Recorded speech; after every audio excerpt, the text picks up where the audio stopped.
We frequently get asked about, do we have batteries with our solar systems? Or what happens to electricity that if my system produces more electricity than I can use?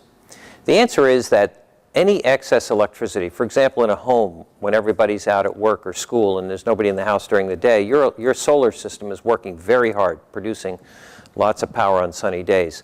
That power flows directly back to the grid, and your electric meter actually spins backwards. When you get home after work, turn on your air conditioner or your television set, then you start using those credits that you've been accruing all day long.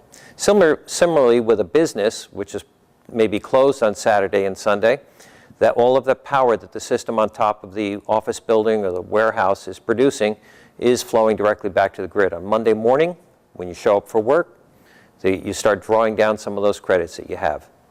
Now, generally, you will not get a check in California from the utility. It's a use it or lose it, but typically people don't have enough roof space that they're going to generate that much excess electricity that they're not going to use themselves.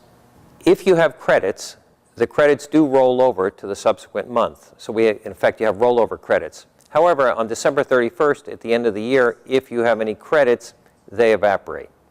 They will not send you a check. So it's a use it or lose it situation.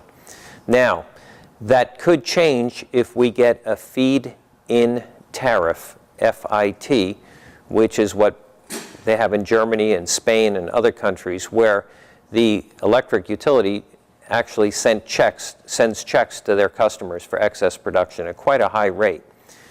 Governor Schwarzenegger, before he left office, signed a proclamation that California would get a feed-in tariff. The PUC, Public Utilities Commission, and the utilities are in some pretty steamy negotiations as to what that rate would be, and thus far we do not have a feed-in tariff.